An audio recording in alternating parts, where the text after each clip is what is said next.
You're listening to Parasearch Radio, news, views and reviews from the world of the paranormal from across the UK and beyond.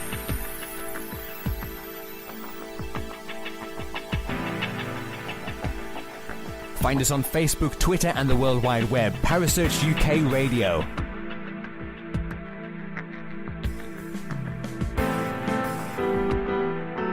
Parasearch Radio, broadcasting to the UK and beyond.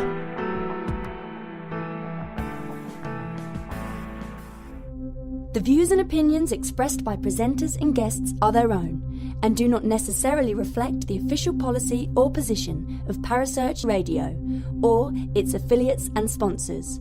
Listener discretion is advised.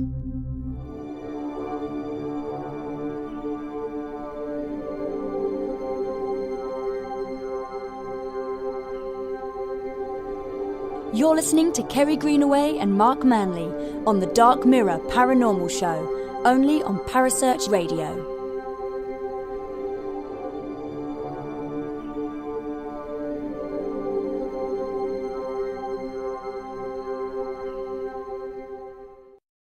Good evening and welcome to the Dark Mirror Paranormal Show. My name is Kerry Greenaway.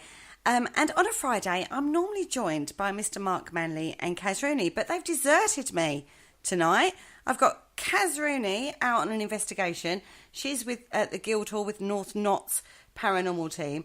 And I've got Mark, who has had other personal issues going on. So unfortunately, well, not unfortunately, I've managed to pull two of my favourite people into the show with me. I have got Mr. Ashy Nibs and Mr. Cole Hutchinson. Good evening, lads.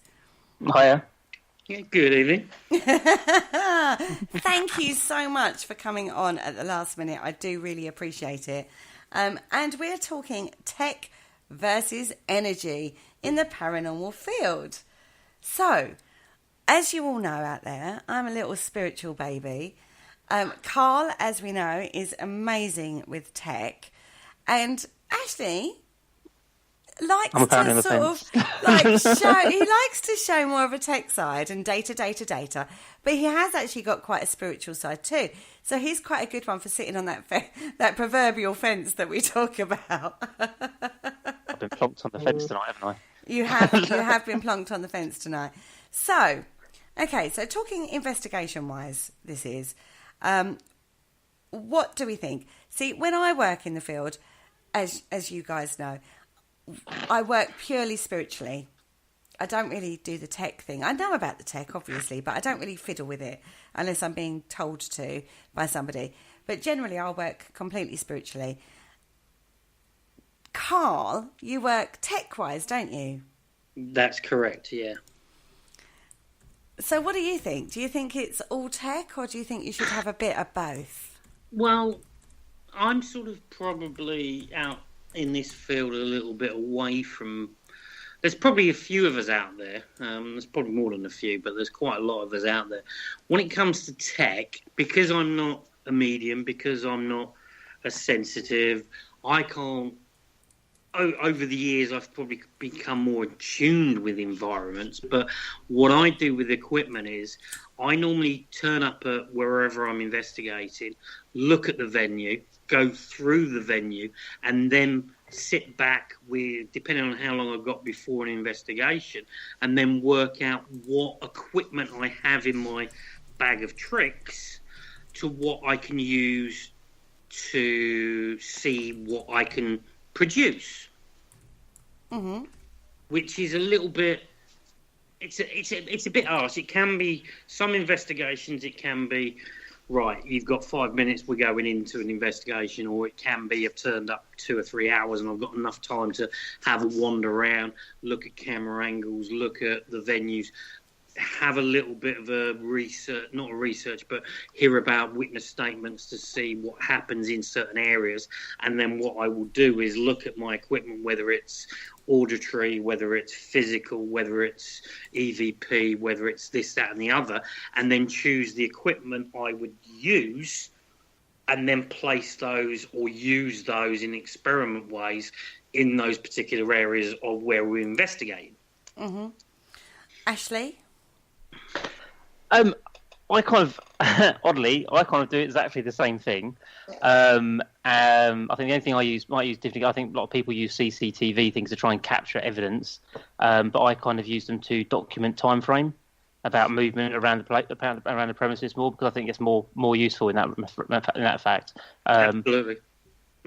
So I use tech in that form. I use tech exactly the same way as Carl's just explained there. I'll put things in certain place depending on witness statements and stuff like that in order to capture or attempt to capture certain pieces of evidence that fit with that sort of thing. So if someone reports a voice has been heard in a particular corridor, then perhaps an EVP experiment might be the best thing to do there to try and capture more audio.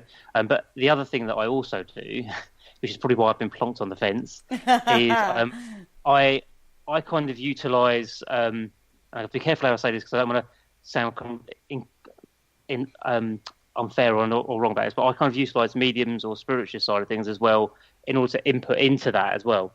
So I'll use both sides of the fence, so the technical stuff to try and capture stuff and bits and pieces like that, and understand what's going on there, and see if there's any anomalies on things like EMF, temperature and stuff like that, but also understand what's going on with the spiritual side of things. So if they say they're picking things up, that could then indicate there's an area there that we should be looking into and stuff like that, or utilising certain techniques like seances and things like that in order to generate that energy in one space so you can focus on one area rather than having to traipse around the whole location.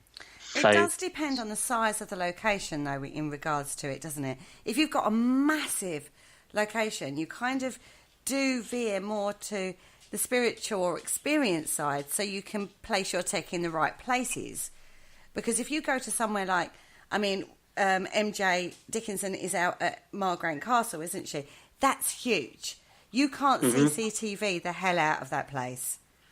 No, but you've also got to think that some of the bigger venues, potentially you can use what's already there, such as Warwick Castle. They have CCTV already in place. And like Ashley says, and this is one thing, that if you're going to use CCTV, in my eyes, you set it up a long time before the investigation starts, so you can see the movement. And this is what I would, if you were doing a private investigation, we're not talking about a public ghost hunt, we're talking about a private investigation. What I would recommend, as Ashley has said, is you set up the CCTV so you can then document activity and also movement of people around the area. Once that's set up, you then go to the in my eyes, and this is my brain being a tech guy, is you've got that up, you've got it monitoring, you've got it recorded. You then think, right, okay, so you've got a location or you've got an area where it's auditory. EVP, so you hear voices, whatever.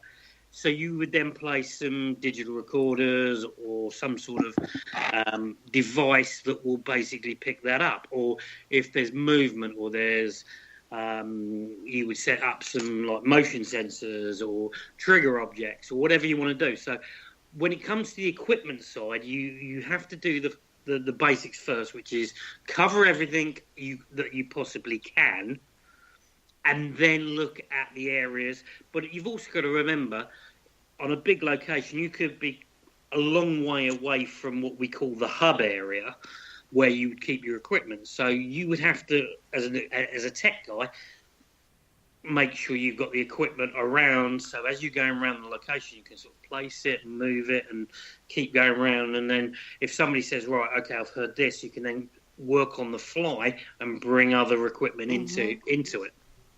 It's difficult, though, isn't it, getting that balance right? Because you could be in an area. I mean, when I go into a location as a spiritual kind of person, I'm not a medium, but how I work with energy in the field, it's very subjective because I can't prove what I do.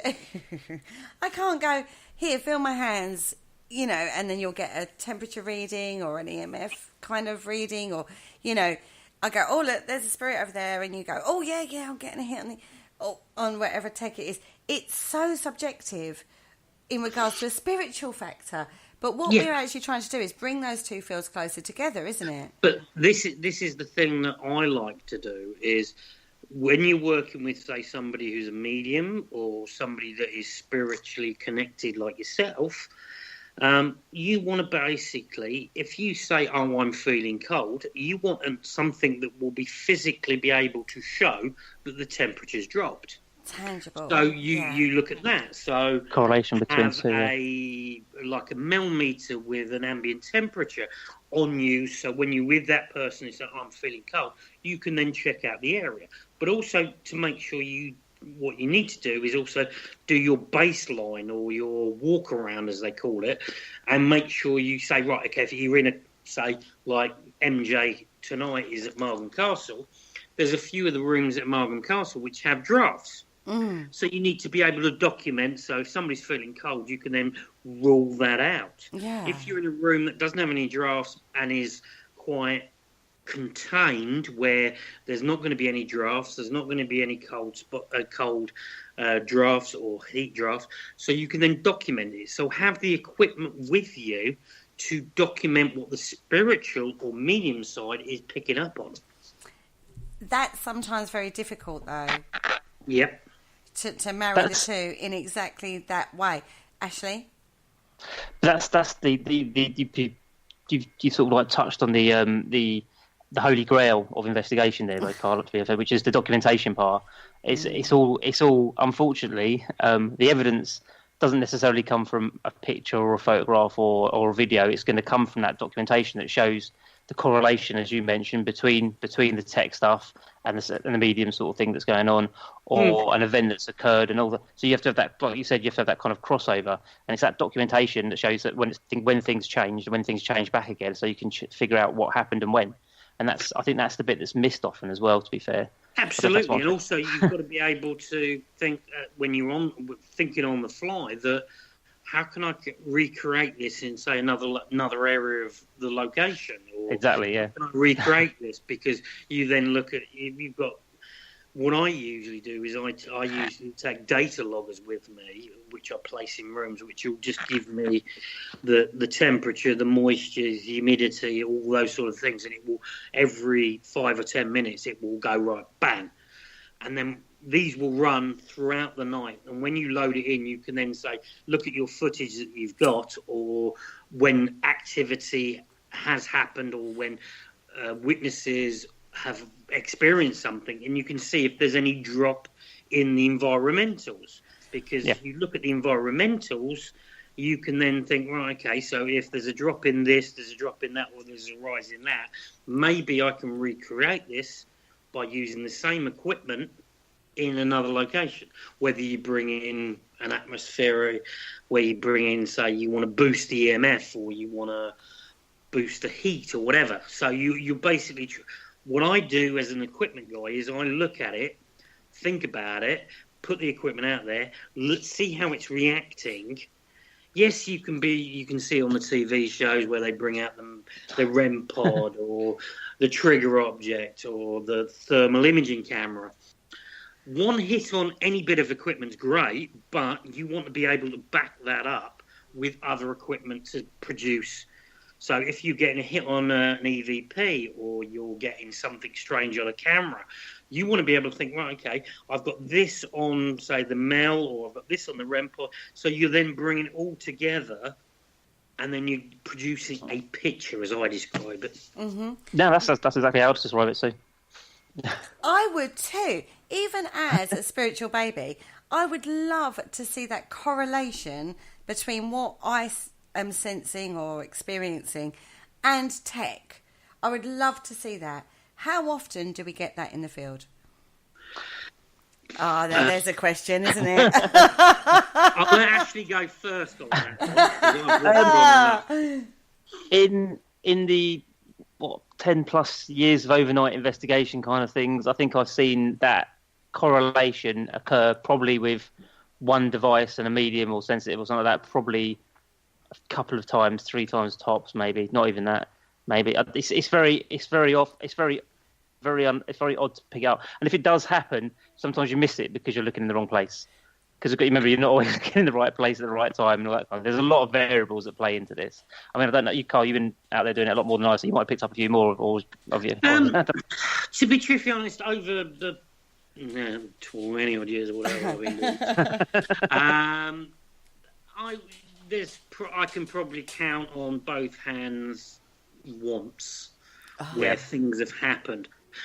You particularly, Ashley, were in an environment where there was correlation between the equipment that was picking up on stuff at exactly the same moment, and documented on camera where the medium was picking up on certain things, and the equipment that we placed in those areas was reacting where the medium was saying the spirit, the energy, the ghost, whatever you want to call it, was actually there.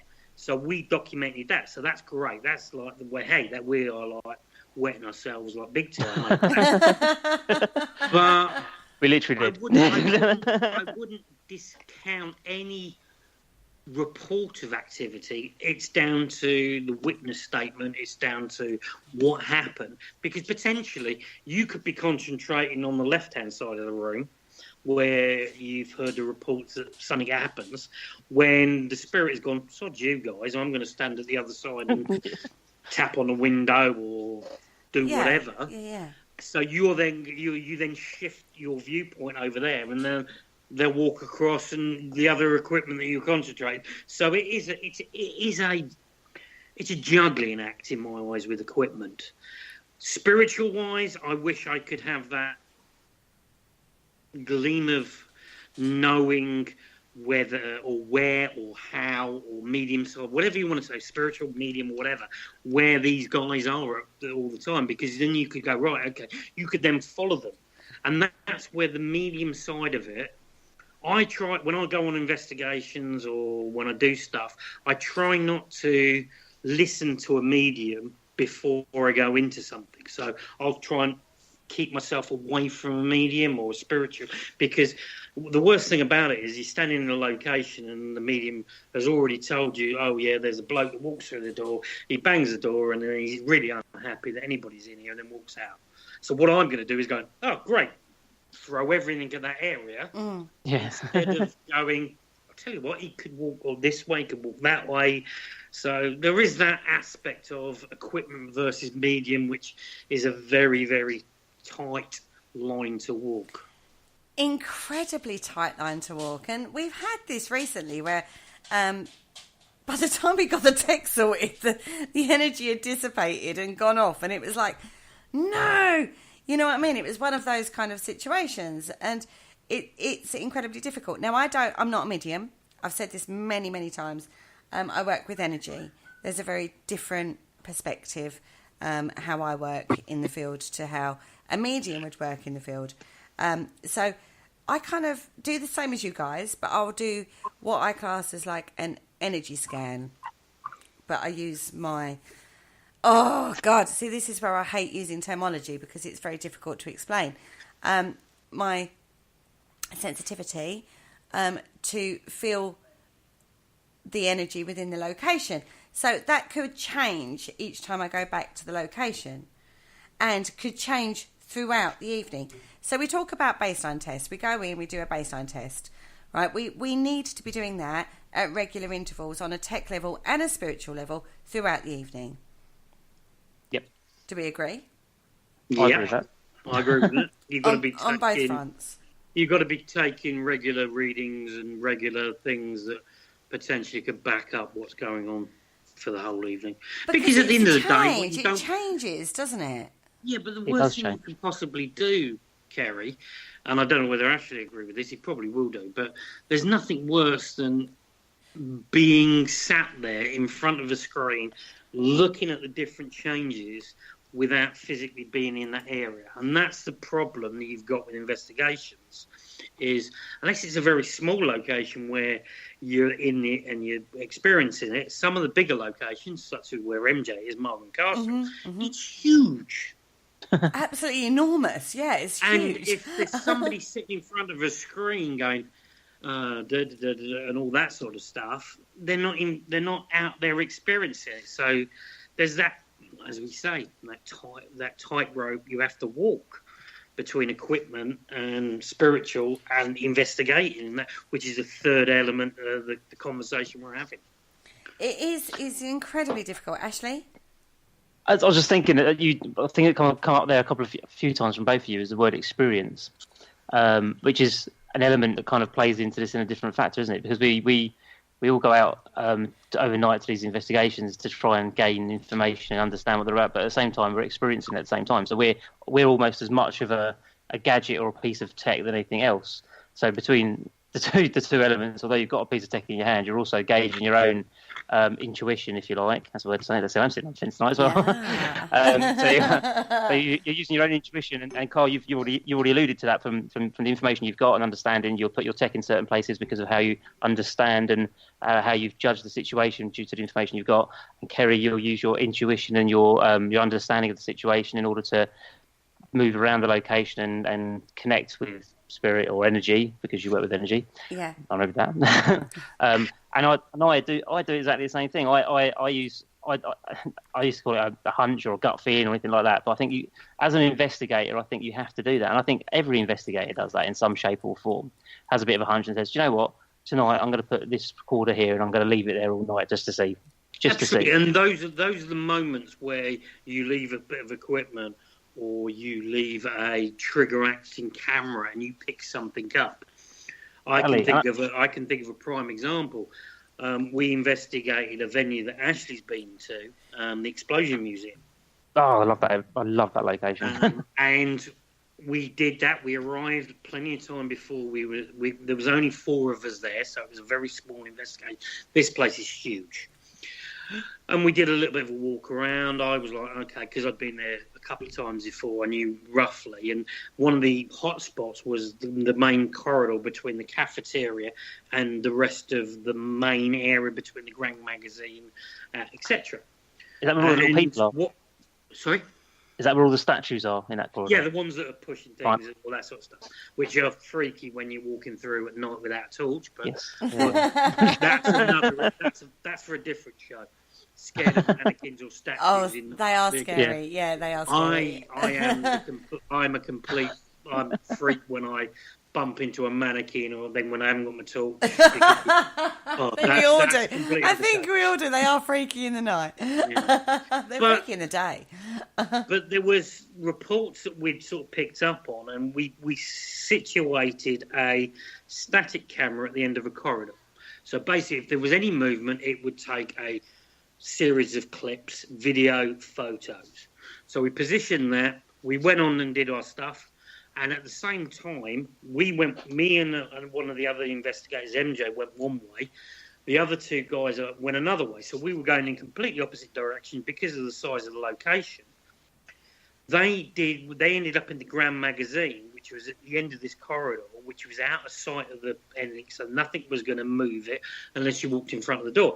And they placed a digital recorder because they were picking up on feeling, because Liz is a medium, so she was picking up on people. So they played a recorder, and she left the recorder from 10 minutes into the investigation until the battery ran out. Mm-hmm. And we put this camera at one end, forgot about it, went away, and there's many clips on the raw footage of seeing people walking past, me, myself, MJ, Liz, whatever. And then we picked up on this one clip, which was amazing. When we initially saw it, we were thinking, we've captured the Holy Grail. We thought, we've captured it, we're going to be whatever. But then when we looked at alternative footage areas from other cameras, like walking cameras, so every investigation has a camera wherever the other person, so you can capture everything. But we also had documentation from other equipment, such as digital recorders, where we were, static cameras, etc., etc. And when you look at it, it looks like somebody walks in front of a doorway and disappears. I think I've seen that. Yeah. Which, when we spent weeks looking at this, thinking we've hit the nail. But MJ kept on looking at it, and then we worked out that the moment the trigger camera was activated, when myself and MJ walked past, because you see me doing a silly walk and a silly wave, because I knew the camera was there, that triggered it. As we went out of shot into the other room, down a massive corridor, the people that were in the Grand Magazine heard a noise. They investigated it. So, and they were one of the guys was behind Liz, who was the medium, with the IR light of a camera, so she was glowing up, and she walked in front of the door to look down to see what the noise was, but at that moment something else happened in the room, so the cameraman panned away, so she then disappeared. The static camera doesn't have that range, so basically this figure walks in front and then all of a sudden disappears. And that So shows that that tech can be just as unreliable as a spiritual side of things. Yeah, it is. But the thing about it is, this is where the whole thing that I live and breathe is having one element picking up on something is great. But if you can then look at it from multiple different angles, different equipment, you can then narrow it down to say, no, this is what actually happened. And that's what MJ did, because she went through footage and everything like that. So equipment can be tricked if you've just got one element. Just as subjective as somebody's personal experience in regards to a spiritual, because when I work spiritually, you've got to rely that and trust me that what I'm saying is what I'm getting, and I'm not, quite frankly, bullshitting. You know what I mean? I know I'm not, but if you don't know me from Adam, and you don't know my character, I could be thinking, oh yeah, I'm getting this, I'm getting this energy coming in, and it's this, it's that, and I've sat there and I've researched 3 hours before I've done the location. But you guys who I investigate with know me, so they know I wouldn't do that because that's not my integrity, and I wouldn't put my credibility at risk in that way. Now, guys in the chat room, thank you so much for joining us. We've got Sarah and we've got Gary in there so far. Gary has said, I find that it's the general public that rely on tech more than investigators. The reason for this is they watch too many paranormal programs. So when they come to an event, they want to see like the K2 or, they want to see what they see on TV. Now, yes, I take that point, but the main point of this conversation actually came out from a team that actually goes out, not a events team. This is just a team that goes out investigating. And how many times have we said the best tool in your toolbox is actually yourself, your own intuition, your own sensitivity. Even if you think you're as sensitive as a rock, you have, like Ashley has said, some form of hunch or intuition or gut feeling, however you want to name that. You do have that, even if you feel you're as insensitive as a rock. You know what I mean? So we also say that your sensitivity increases the more you investigate. So what do you think on that? I agree with it, because when I first started all those years ago, I came into it from a complete skeptic's point of view. I thought, before I got into the equipment side, I thought it was a load of bumbo. We're going bunkum. Yeah, you know the words. Everybody said it until something happens. And that's exactly what happened to me. I just thought it was people scaring themselves in the dark. Mm-hmm. And then I went on a couple of investigations. Things happened. And then I was like, okay, these things happen, which from a logic's point of view, you can sort of go, right, okay, that could be movement, that's an old building cooling down, etc., etc.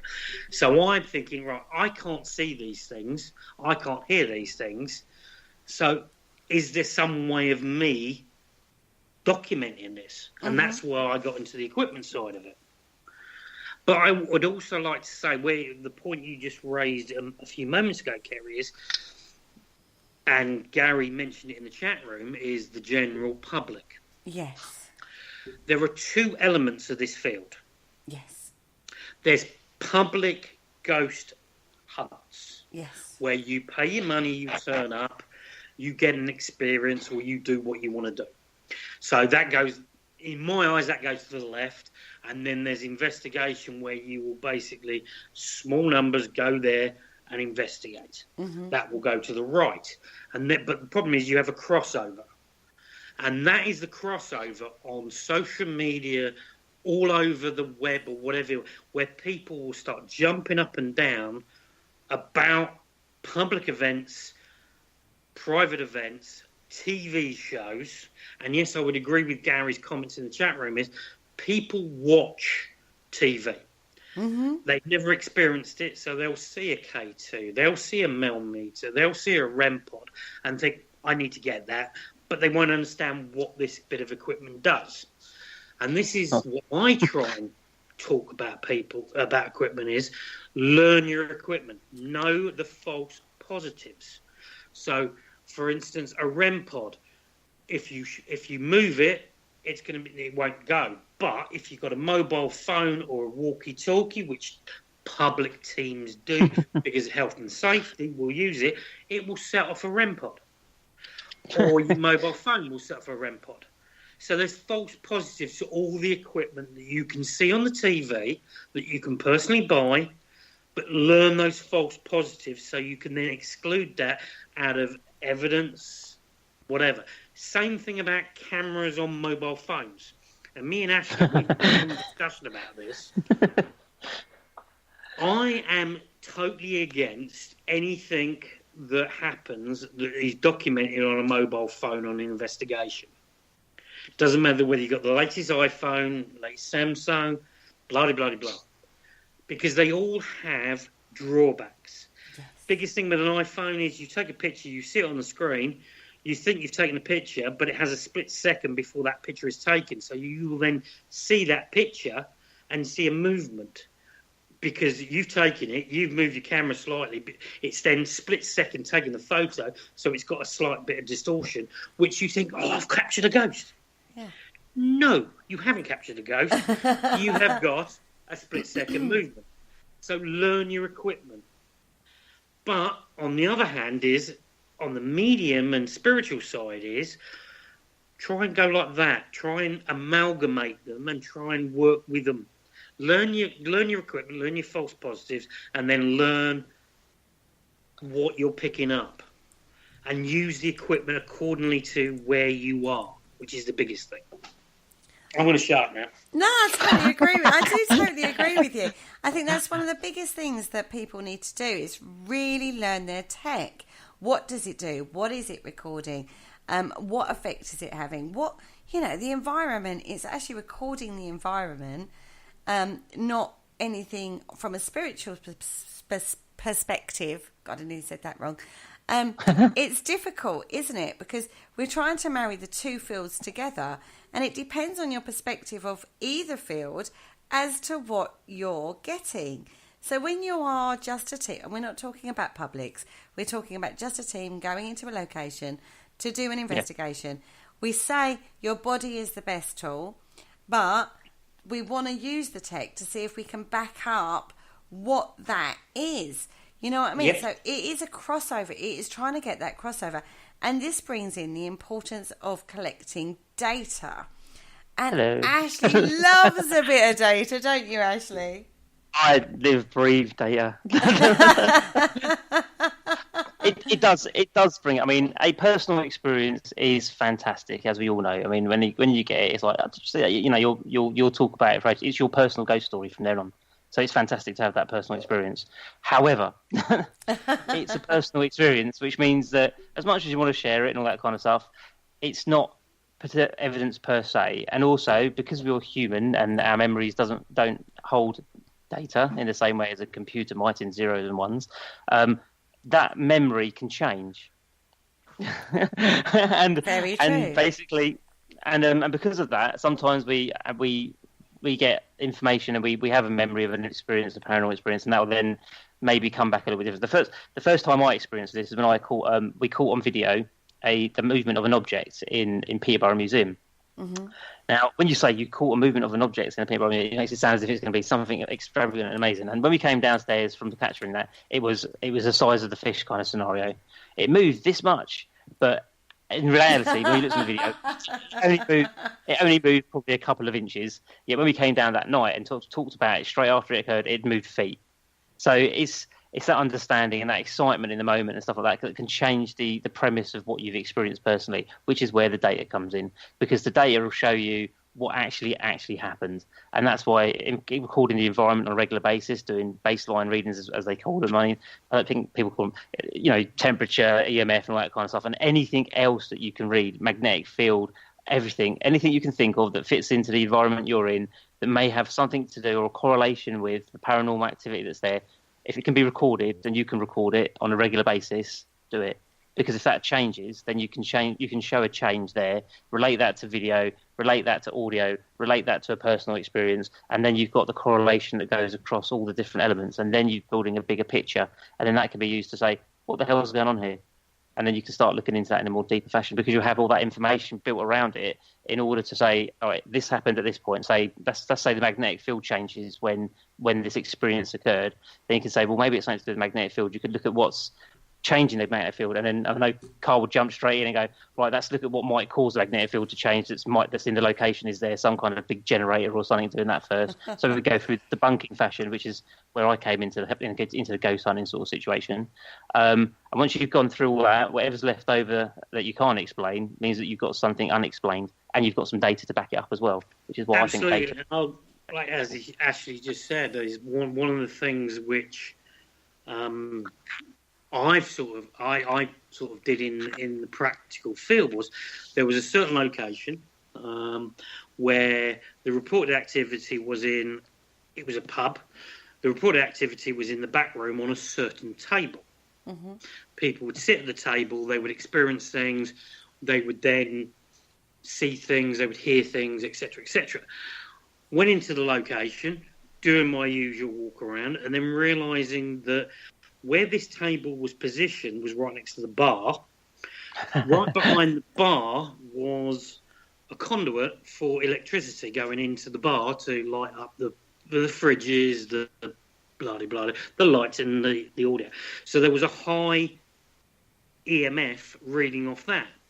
And from that, I then looked at it and went, well, okay, there is a certain element which is to do with a high EMF constantly will produce paranoia, will then produce auditable hit. Oh. Carl's frozen, Ashley.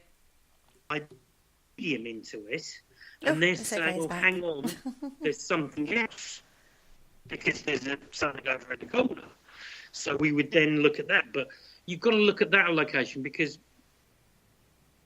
witness testimony or personal experiences are great, as Ashley said, but you can also then look at that, look at the environment, look at what's going on, and then back it up. If you can back up every point of view where you come from, you have then got something that you can go, right, okay, this is it.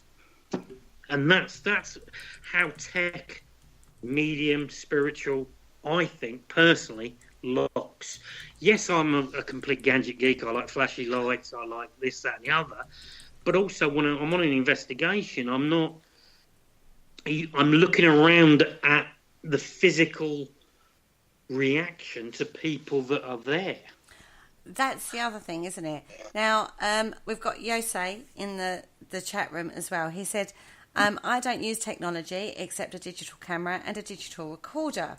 I have the energy that gets the other side up and active. This is very true. Now, Yosei is over in America and worked with a team in the UK, and we used to Skype him in. Now, when we Skyped him in, we never used to use any other form of tech, because obviously we're using a form of tech that could interfere with other equipment that we're trying to use at the time. However, it became incredibly interesting when another medium was working at the time, and it was actually quite a spiritual heavy team, although we had a lot of tech as well. We had both sides covered, but on this particular instance we had Yosei on the Skype, so we weren't using other tech, but we were all getting the same kind of thing. And there is me, I turn around at that particular point in time because I sense something behind me, and you can see a shadow that follows round the circle that we were sitting in, and the medium at the time and Yosei were picking up on exactly the same thing. Physical responses were being not measured, that's not the right word, seen on video at the same time the shadow was passing through and being picked up by mediums and stuff at exactly the same time as that was going on. Now, from a tech point of view, i.e. the video camera, you can explain that to a degree. And we also know the infallibility of the instrument we say that is our main instrument. I mean, I was talking to a pilot today, funny enough, and he was saying the correlation between your ears, your eyes, and your butt, he said, is actually no. This is a true story. He said is absolutely so unreliable. He said that's why when you're looking at a aeroplane cockpit factor, he said you've got two like instruments on the cockpit that tell you where your wings are, whether you're even or you're not, because one thing will tell you one thing, your eyes will tell you one thing, your ears will tell you something else. He goes, and funny enough, because your butt tells you something else. He said, it's only, and the instructor is telling you, where do you think you are? And he's going, well, I think I'm like slightly left, but your instruments are showing you that you're even. And he said, it was at that point I realised how unreliable my personal physical responses were to my environment, which in his case was an aeroplane.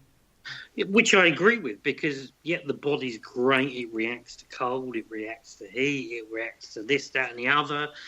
But at the end of the day, the body, the human being, has a pole that runs through that gives you balance, gives you whatever. That can be affected by environment. It can be. But sorry, I just heard Ashley Sneaker in the background. Go on, it wasn't that. What? Kick in, mate. I have my son. Okay, Ashley, come in then. Sorry, I missed a bit of that because my son was butting in. But yeah, I think us as individuals are a little bit unreliable, to be fair, and that's an understatement. Because I think we often go into a location, and especially when we're walking around in the dark, we're completely in a situation where our senses are not all what they should be. And also we're in a foreign environment as well most of the time. No matter how many times we've been to the same location, we don't know it as well as we do our own home.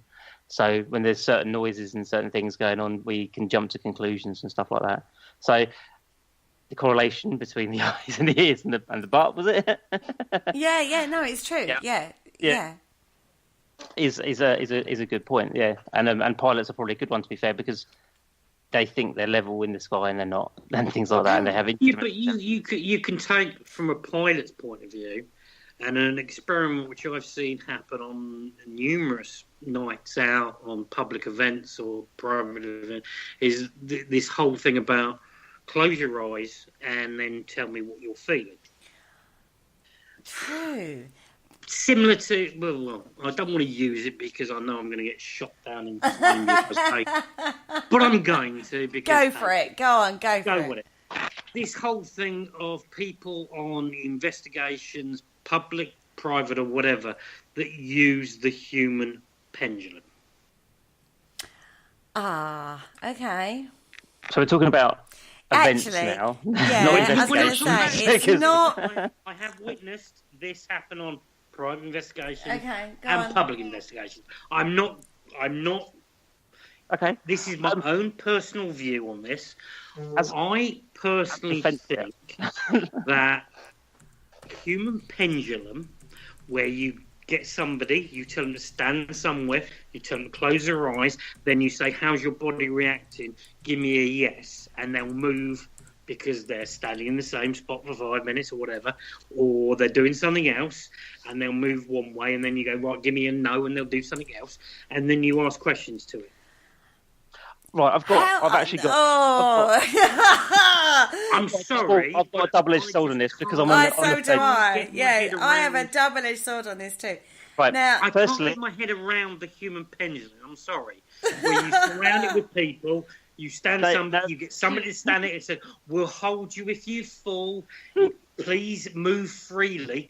your brain exercise. up here, Yes. seeing pareidolia or hearing pareidolia. No. It's the works. ideomotor effect. However, when you ask a question, it's not... The ideomotor effect is in place, but what you actually have to look at from a psychological point of view is the answers you're getting. So you say you want to move forward for yes or back for no. Yeah? So that's fine. You go the ideomotor effect is in action. However, from a psychological point of view, and I've had a psychotherapist on site whilst we've done this experiment, and he said it's not the fact of the experiment. We can put that down to the ideomotor effect. It's the answers to the questions. So if you've got specific questions that you go on a and you can verify that through a historical fact, that's what makes it interesting. So, taking that what you just said, then the question should be tailored to the event and not what the person's experiencing then. So you document what happens whilst you're doing said experiment, and then you see if you've got a correlation in regards to historical fact. So basically, are you a male, female, and you start with yes or no, because you have got to remember you've got yes or no answers.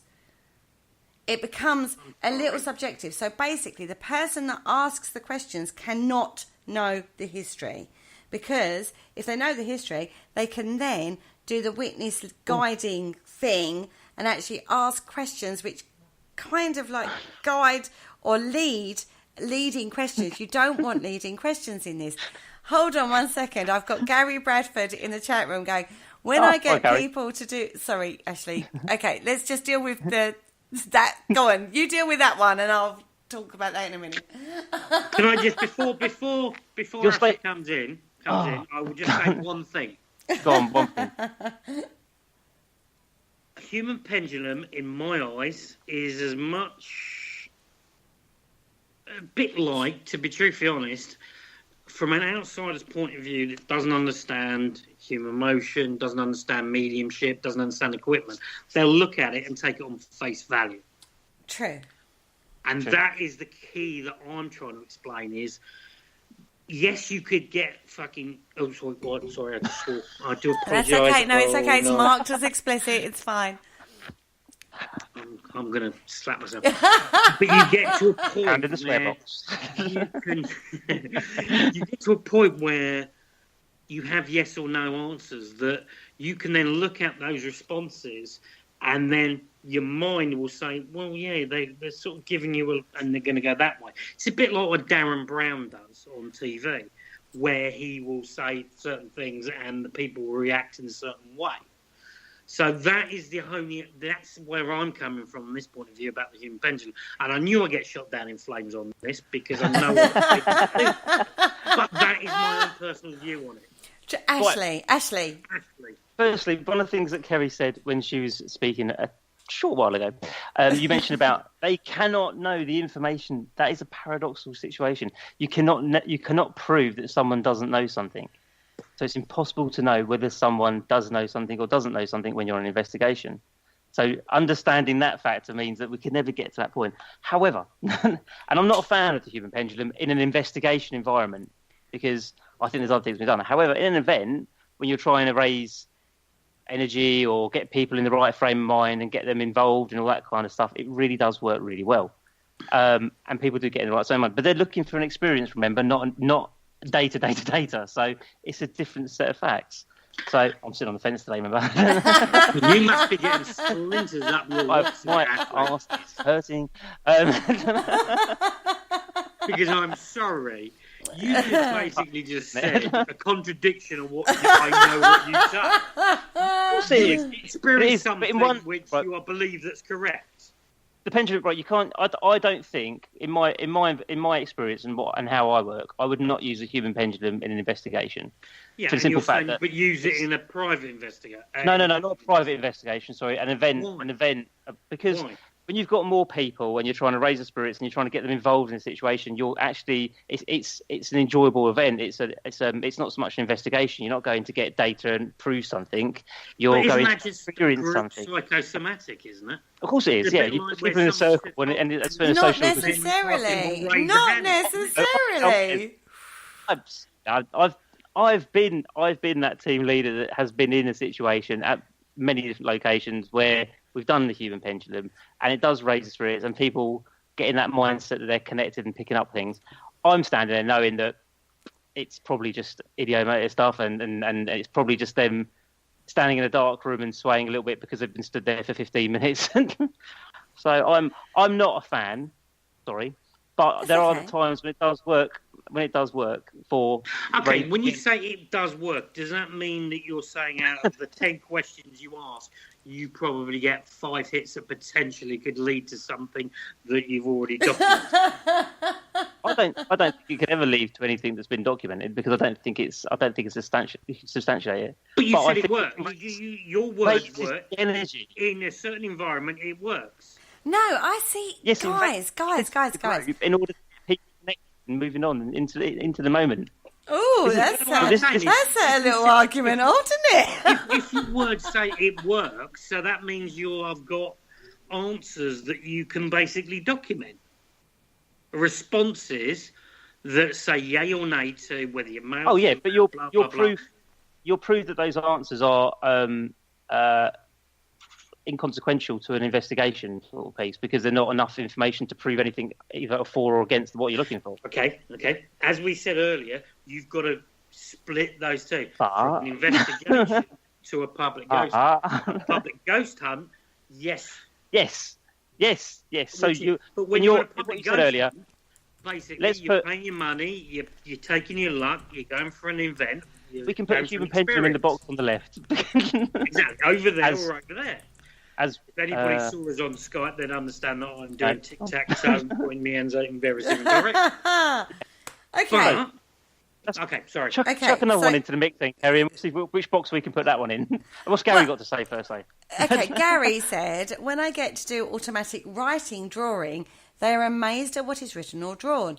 I normally get 2 women and 2 men doing it, and when you check the results, people are amazed at how each of them are similar. Okay. I will say one thing about that. It's a bit like if you stick, say, 50 males and 50 women and use the cards with the symbols on. And ask them to say whether it's a circle, a square, diamond, or whatever. Xena cards, you will get a number of people matching those. Yeah, but right. So that's a different kettle of fish, though, Carl. It's a different kettle of fish. The Xena cards have proven above chance, haven't they?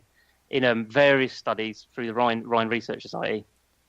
So in a controlled environment. In a controlled experiment environment, not an investigation. I believe, which I'm hoping Gary, because I know Gary, I'm not hoping Gary will basically comment on this, but what he's saying is he does this on a public event, so these people have never met, whatever, and they're experiencing these things.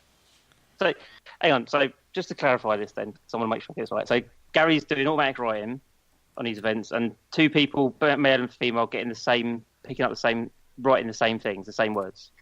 Well, he says he normally gets 2 women and 2 men doing it, but when you look at what, obviously, I would imagine that they're like completely separate, so they're not able to interact, and he's amazed at how each of them are very similar. So, again, this is the other thing, right? I've done automatic writing, and I'm not very good at it, I would just like to say. But it is very interesting what you get out of those results. Now, it's, again, you can be as subjective as you want about it. But when you've got somebody that comes onto an investigation, yes, they may have a general working knowledge about what that location is. But if you've got 4 people coming up with the same 4 or very similar things that you can link, then you have to... You have to assume something else is going on. It could be a telepathic interaction, Ashley. I burst your bubble there, didn't I? Go on, Carl. Okay, you're saying that they've had male and females put through a series of questions that produce the same answers. Is that basically what you're saying? Yeah. But you can say that is on a spiritual level where they're connected. But you can also say that's coincidental. I disagree with that. No, I disagree with that. Whoa. Oh, it's getting heated. It's getting heated in the studio.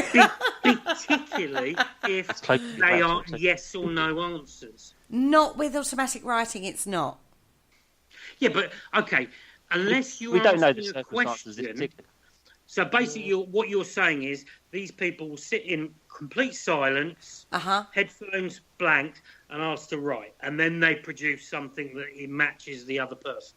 Well, which is great. Then in that case, that's brilliant.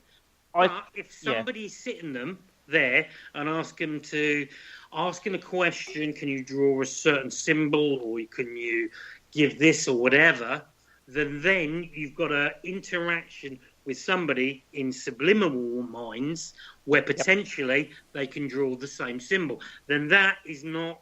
No, I tell you why. Because if I'm doing a public, and I'm doing... I do a few ghost walks occasionally throughout the year.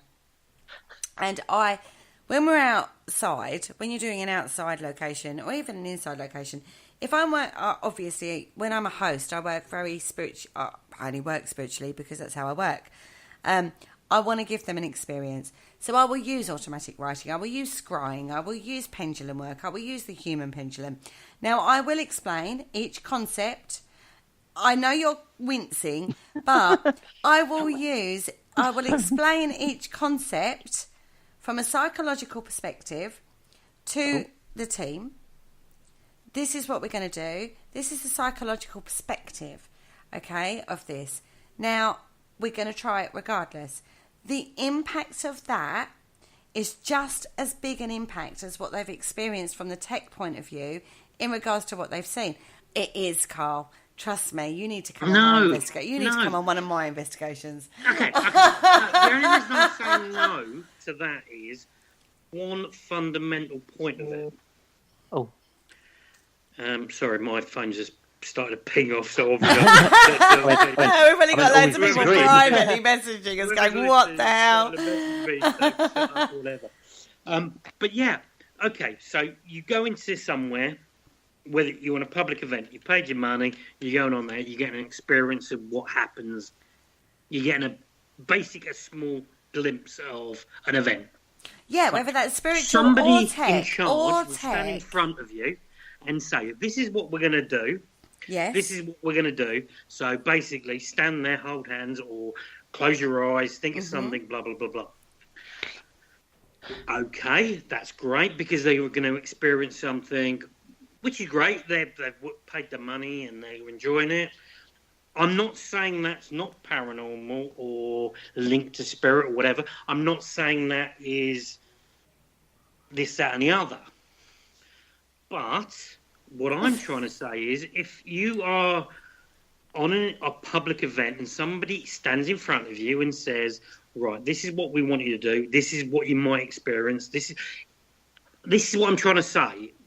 Public events and investigations should go like that. They should be split completely. Totally different. They are totally different. But those techniques, I will take from a personal level into the field. So when I'm working in a field on a team, I will still use scrying. I will still use pendulum work. I will still use... Whoa. No, because that's how I work. Not what we were just talking about. No, but automatic writing, it all comes under the same banner. Yes, you can say I'm psychologically fooling myself. Of course it does, because that's how I work. Automatic scrying is where you stand there, you take off the senses, you hold the pen, and you basically ask spirit to move the pen. Exactly. Which is, I would say that's more Ouija board, that sort of thing. Scrying is a different thing. Scrying is you sit in front of a mirror, blah, They're blah, all blah, spiritual ways of working. They are spiritual, but they're also... There's more... Careful. Evidence. Is it? Bearing in mind, I know what I'm talking about here. Okay, what I'm trying to say is... She does, Carl, she does. I know she does, and that's why I'm trying to choose my words, because if I don't, once this show goes off air, I am going to get my what's it ripped off. But what I'm trying to say is, yes, I can understand the spiritual side. I completely believe in the spiritual side. I completely believe in mediums that I've worked, which I respect and think they're spot on. But if you look at it from a complete outsider's point of view, and you say to them, right, this person's going to be blindfolded, headphones, put a pen in their hand, and they're going to draw something. Great. And somebody else is going to do exactly the same. Forget the spiritual side and forget the equipment side. And they might draw something similar. Yes, but that's where it becomes interesting. But that doesn't mean it's spiritual or doesn't mean paranormal, because at the end of the day, I could stand... I agree with you. In front of the but camera that's and where go, it makes is it that interesting. A square, a circle, or a star? But that's where it makes it interesting. Some people that, but I'm saying there's going to be some people that are going to say they're going to match what I'm saying. So if I stand there and go, is that a square, or a circle, or a star? I'm going to get some hits. You wouldn't do that, though. That's not how you would do it, though, Carl. You would not do it that way. You might have somebody in a separate room focusing on an image and then seeing if those people in a separate room pick that up. Whoa. But that's a different experiment. That's a different experiment. You never mentioned any of that. You're just saying, No. If you are literally just sitting there in a room and you are focusing purely... I tell you what, listeners, this is all kicking off now. Oh, hell yeah. We could go on for hours and hours and hours on this one. God, guys, you need to join the after show party. Because I feel this discussion could go on for hours. But we are actually at the end of the show. Believe it or not. Can I just, before we end, Kerry, did Gary say anything more? Yes, he came back with... Gary, let's see what Gary said. Okay, so let's go with Gary. EAPI use different techniques at their public events to when they are doing team events. Good point, Gary. Because public events is more the experience for them. I totally agree with that. Team 100%. Events is research and documenting. Totally agree with that. Absolutely. You won't get any, but they won't say no on this. No arguments from me. No. We all agree with that. Taking in consideration, I make sure they can't see what they are writing or drawing. Good point. Yep. Well done. Yep. And then he says they sit with a pen or a pencil and paper with their eyes closed. No questions are asked. Okay. Good point. They channel the energy of the building and the land. Then they write or draw whatever comes through. Exactly what you should be doing. And Gary also said, I had two people that didn't know each other. One on one side of the room, one on the other side. One wrote window. The other drew a window. That is where I find it absolutely fascinating. I've never said that. I've never said that otherwise. No. All I'm saying that's exactly is the kind of experiment. If you're asking those people, if you split them, then yes. If they draw something similar, great. But if you stand on a logical point of view, yes, there's going to be people out there saying, well, if he draws a window, somebody could say a window. But there could be a common link, and then you yes. But what is that common link? Is it a spirit that's giving that information, or is it a telepathic interaction? Telepathy. How can we then back that up with the tech that we use in the field? And that is the point. You can't back that sort of stuff up with equipment. With the tech we have at this moment in time in the field. Correct. Yeah, unless you've got them wired up and you can see what's going on in the brain, and doing the whole human, let's monitor the human people instead of the environment changes, and see what happens in the human brain when they get asked a question or they ask them to just tune in and draw something, and then see if there's a common link of the brain patterns and the movement, and then that is data that you can then correlate to something else. But on a completely ambient point of view, you can't link that to equipment, spiritual, or anything. It's just a common link. At this moment in time. Ashley, last words. That situation, from my point of view, is definitely telepathic interaction. And yes, you can prove it. And I think it's already been in the process of being proven. And I think technology can do it as well. And also, I think that's where the link comes between spirituality and stuff like that and the tech sort of side of it. Hang on. I've got one point to put across. So what we're saying now is I'm saying equipment can't prove it.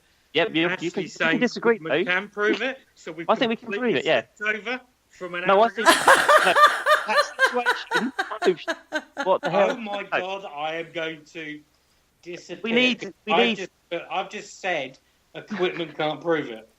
And actually saying equipment can prove it. If you have the right equipment, if you have the right equipment in the field. And on that note, guys, thank you so much for joining us in the studio. Thank you so much for joining us in the chat room. Well done, Gary. You certainly started an after-show argument. Anyway, guys, Sunday evening, I have the amazing Lisa Michaels in the studio. She is an intuitive life coach. If you want to be part of that show, pop me a message on Facebook. I can introduce you to her live on air and she can do her magic with you. She works in a really, really amazing life coaching, intuitive way and get to the crux of why you may not be able to manifest in any way what you wish to manifest. So give me a message. You can be live on the show. She'll give you a live life coaching experience. Trust me, within 10 minutes, this lady had got me down and advised me on certain things that I needed to do to be able to manifest certain things in my particular life.